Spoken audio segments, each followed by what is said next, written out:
This podcast is not medical advice, therapy, or substitute for professional mental health support. We are speaking from lived experience, personal reflection, and public education. If you're in crisis or feel at risk of harming yourself or someone else, please contact emergency services or a crisis line in your country. Hi all, my name is DT and welcome to the other side.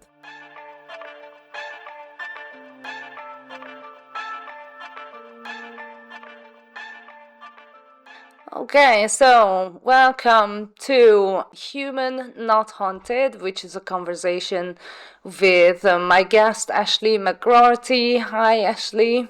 Hi.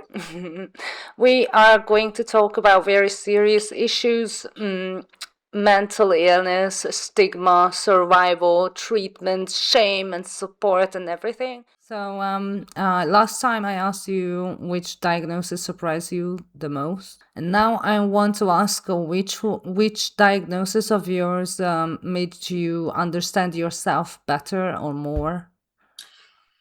So, I think as a whole, all four diagnoses, but if we would single one out, it would be the EUPD. Now, some people and a lot of people in the medical world are not going to like this, but I see EUPD as more of a behaviour illness rather than a mental health illness.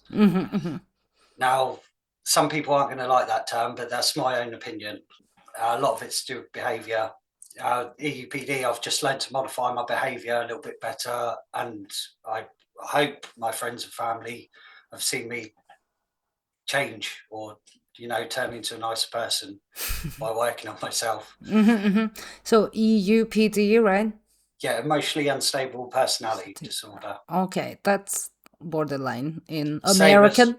In America, yeah. So in England, we use something called the DSM-5. And it's listed as emotionally unstable personality disorder. America, they use a different book, and it's called borderline personality disorder, but they're both the same thing. They also have something like DSM-5. I'm not sure about it because I'm Hungarian, so. But anyway, what I know about borderline personality disorder is that there's emotional intensity, like ups and downs throughout the day, and there's fear of abandonment. There's about 9 traits, I think, altogether. Yeah, and like relational storms and stuff like that. Relationships, yeah. Like a tornado. Yeah. And after learning you have this disorder, you understood yourself better. Yeah, it took a lot of professionals and friends to help out, guide me. I've got a very good friend called Paul who used to work in the police force and then set up a project, I don't mind saying, the SIM project.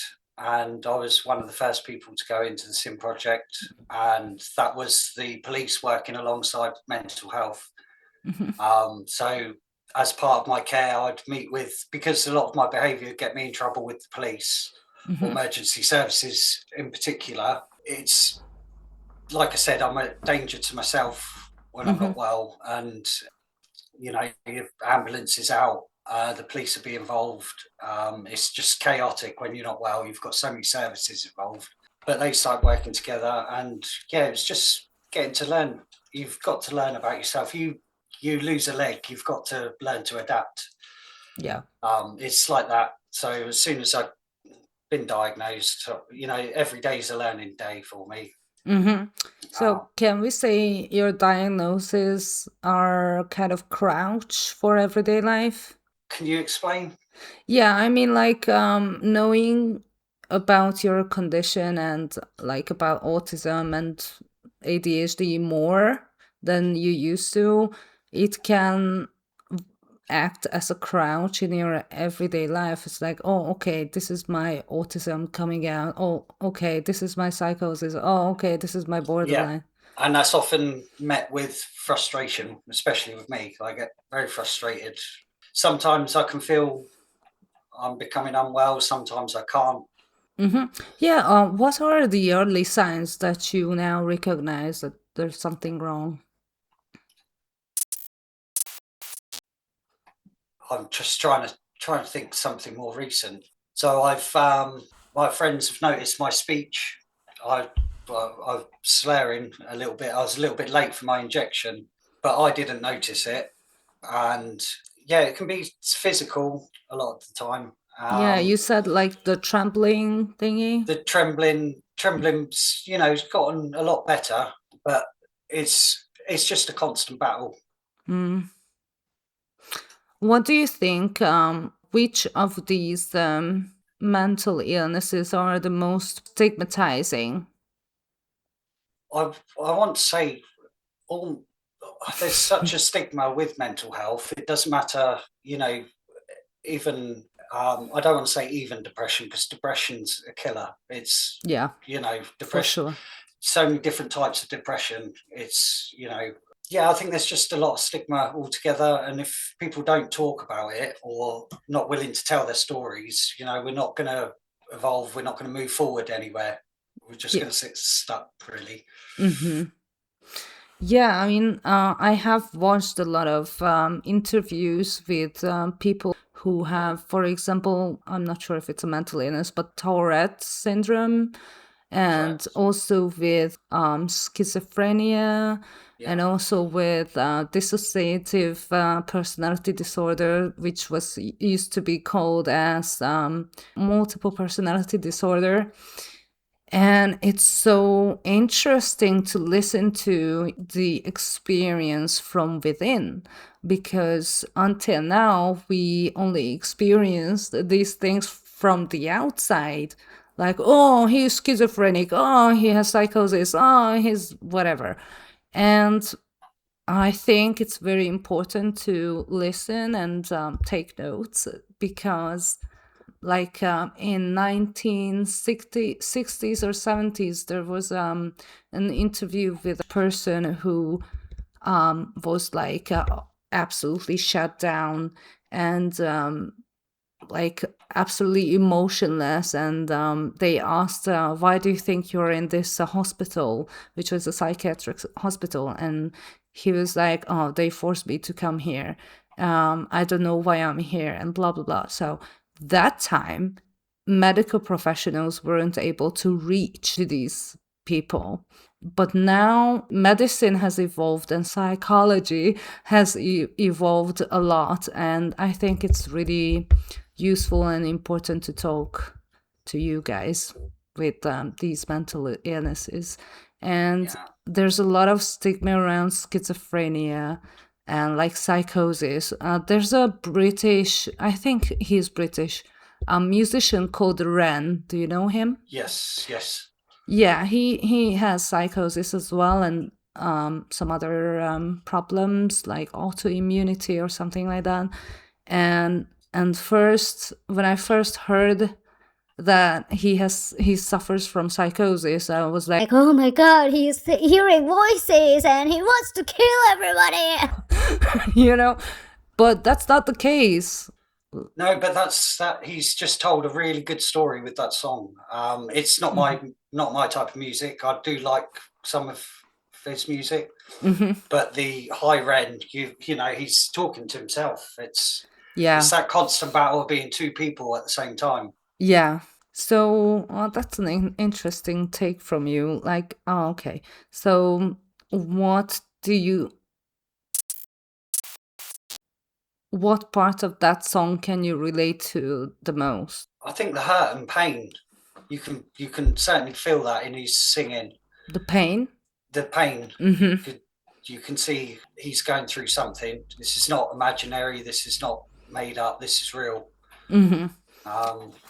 Yeah, and he's also in a wheelchair and in hospital robes.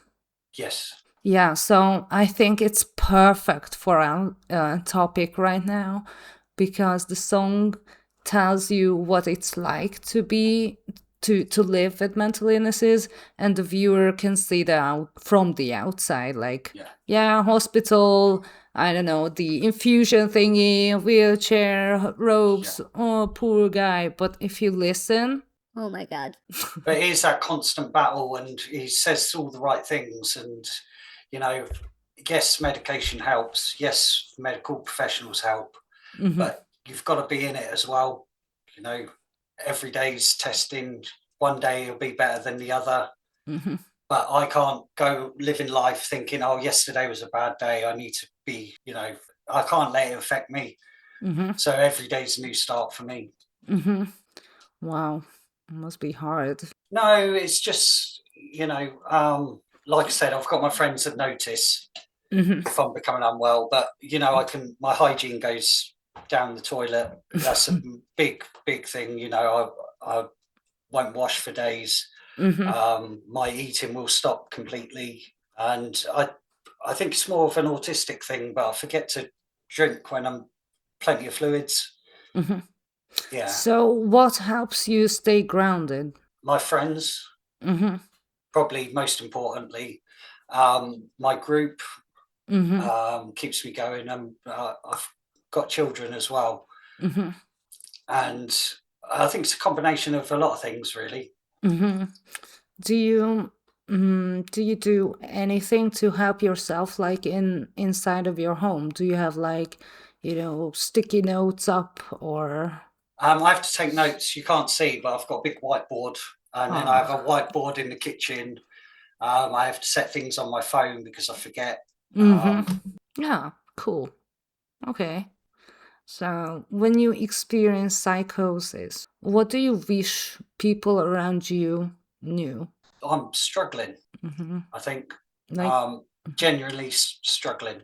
It can be a frightening experience, but I've been affected most of my life. So, you know, the older I get, I feel the more resilient I get, or the more I understand a subject, the more resilient I get. But I still have bad days. I still make wrong mistakes, but yeah, but what should we know around you when you're experiencing? it's a hard one to explain because I've phoned my friends up before, and I've like, guys, you've done nothing wrong, but I need you to stay away from me for a few days. I keep messing up. Everything, you know, I say things I don't mean to say, and then I'll just get myself. And then my friends don't leave it at that. They'll come around to my house and stay with you. Yeah, but I can just tell the world to just go away, shut the door, and you know, I just need to be on my own. But you know, medication's a big help, and I think the medication I'm on now is, you know, being on medication for the ADHD now is just massive change in my life. Massive. You've talked about the schizoaffective the schizoaffective disorder. Yeah. So you said that you hear your name shouted. It's hard to explain. My head's, I hear a lot of ringing, but I don't see that. We don't know if this is trauma or I hear a lot of screaming sometimes. But like I said, medications changed all that. You know, if I have my injection monthly, I stay well. That's it, really. You know, I take my medication and try and have a routine in the day. Some days I will sit and do nothing, but if you have a routine, then you've got things to do. You can keep your mind going. That's a good idea, yeah. And I also know that you like punk music. Yes, and this is probably the best medicine of all. Yeah. We may not recommend punk music, but try it out. If it helps, then it helps. I mean, I think music in general helps. General, yeah, exactly. But from my experience, I want to add a little thing about me, is that after when I was through my own trauma, like 5 years ago or 6 years ago, I have never ever listened to any kind of rock music that had growling or screaming or these kind of voices in it, because it's like, oh, it's so scary. But after my trauma, oh my God, it felt so liberating that the guy shouted instead of me, and I felt like shouting as well. I was like, yeah. Yeah, and that's the same. So with punk music, for me, I've travelled a couple of places in the world, and it doesn't matter where you are. if you meet another punk, you're going to get a hug. You're going to be able to hang out. There's just that mutual understanding. And I don't know if it's got anything to do with the ADHD, but I remember putting on a Clash album. It was a record when I was younger. And I just remember this didn't sound like music. I wanted to jump about and just go crazy. Like this was music I'd never heard before. I was only young. And I think, yeah, just from that Clash record, you know, it just evolved, and I can't get by without listening to my music. It's a big safety factor for me. Yeah. Yeah, so it's really important. Yeah, I never play my music at my friend's house because they cannot stand my music. Well, what a surprise.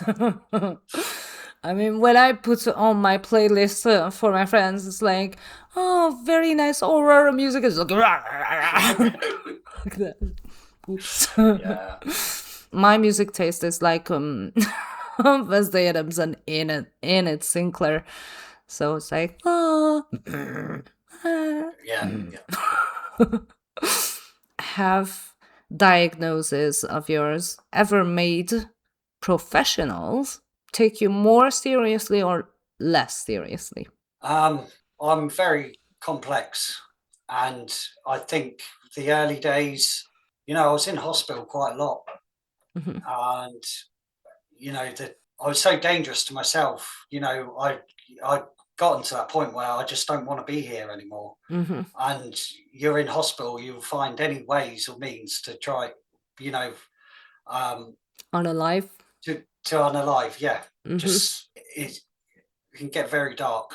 Yeah, I've been there. Yeah. Yeah. So, do professionals take you more or less seriously? Yeah, I think just because the dangerous situations, and so it's more serious. Yeah. So, but how about other professionals? So, like authority, for example. Like you said, you had a lot of encounter with the police. Yeah, but this is, you know, I've got a great relationship now. I don't get into trouble, and yeah, I think people in general do take me a little bit more seriously. I think as the knowledge, people gain that knowledge, you know. Yeah. But where I was so complex, we didn't know what the problem was, what the issue was. I've tried so much medication. I put on, I think I was nearly 15 stone with one injection that I used to have to take. It was absolutely horrible. I was in I felt like a zombie. Everything's going really, really fast around you, and you're just sat there like that. And you're just on autopilot, and it's... When I was a teenager, my parents forced me to go to a kids psychiatric institute. I have talked about this in another interview, and it was because my parents couldn't deal with me becoming a teenager. And I was trying to find myself, but I realized nobody liked me, and I felt so alone, got depressed, and tried to unalive myself at the age of 15, and that's why I ended up in that hospital. And I remember a boy who was like 17 years old. He was a twin, and his twin brother was absolutely healthy, but this guy became very catatonic sometimes. It's like we were doing some crafts and he just stopped completely, only breathing, maybe not even blinking. And I think he may have experienced something that you just described, like everything was so fast. It's hard to explain because I remember being unwell as a child. Well, I don't think I knew it as being unwell. I just knew it as being different. And, you know, I just medicated with, because I was... self-medication. I think at my worst point, I was injecting amphetamine maybe 6-7 times a day. And then my first child was born and she died shortly afterwards. And I'm I sorry. just went off the rails. You know, I'm comfortable with it now. You know, still a lot of loss there, but I just went F this, F that, and I went off the rails. Then I started using heroin to come down off of the amphetamines I was using. Alcohol was never a good thing because I just abused things, and Yeah. but that was my worst point. But things get better. Things get better. You know, time's a good healer. Yeah, and of willpower to stop, like, But heroin. That's so no, difficult so to quit. this is so hard to explain because I liked to be up here. Mhm. I did heroin made me very sick, and I only tried. It was on and off. It was only for a few months that I was using heroin, and it was great. Don't get me wrong. I was hooked, but I was taking so many drugs at the same time. I didn't know what my body was doing. Oh, okay. So you had to quit all in one or gradually? No, a very good friend took me in, and I used a lot of cannabis. You can't use another drug and to come off another drug, but this is what I did. I was smoking a lot of pot, and there's just not that. Now I have to go for an injection every month, and I'm generally scared of needles. Whereas I wasn't before. It's very strange. Wow. Yeah, when you said that you injected amphetamine. Oh, it's just crazy. My life was. Oh my God. My life was all I cared about was just sex, drugs, and rock and roll. That was yeah. It. That's Punk's all I wanted not to dead. just party, and So you were actively trying to say goodbye to this world. I just didn't care. I see. Okay. But what we can conclude, I think, from this conversation or episode is that a diagnosis is not a character description. No, certainly not. Yeah, right. Sometimes it may be helpful, right? But sometimes it may be limiting, but never the whole person. No, because if you meet the people I know, some will say Ashley's the nicest person you'll ever meet, and some will say he's a complete something. Yeah. Mm-hmm. Yeah, well, I think it happens to everyone. Like, you cannot be loved by everyone, right? No. Yeah, well, thank you for your time and your honesty. I really appreciate it. And you guys, don't forget to subscribe, like, hype, and share if you liked our content. Our next episode is going to be asking for help before the house is on fire. So stay tuned. Bye. Bye, guys.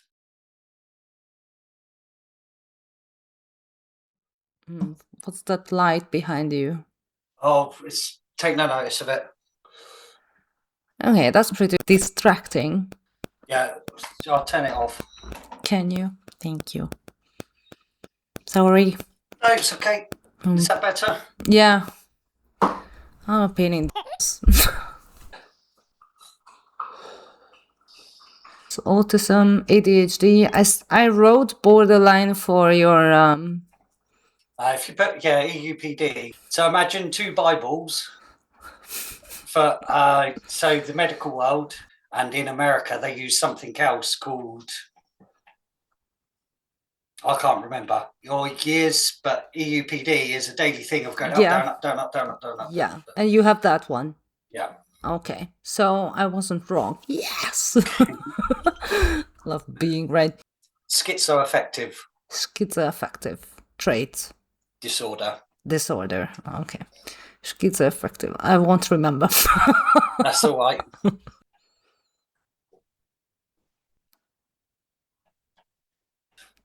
Shall I ask it again? Yes, please. ADHD. Okay, yeah, it's fine. Don't worry. Medicine has evolved, and psychology. I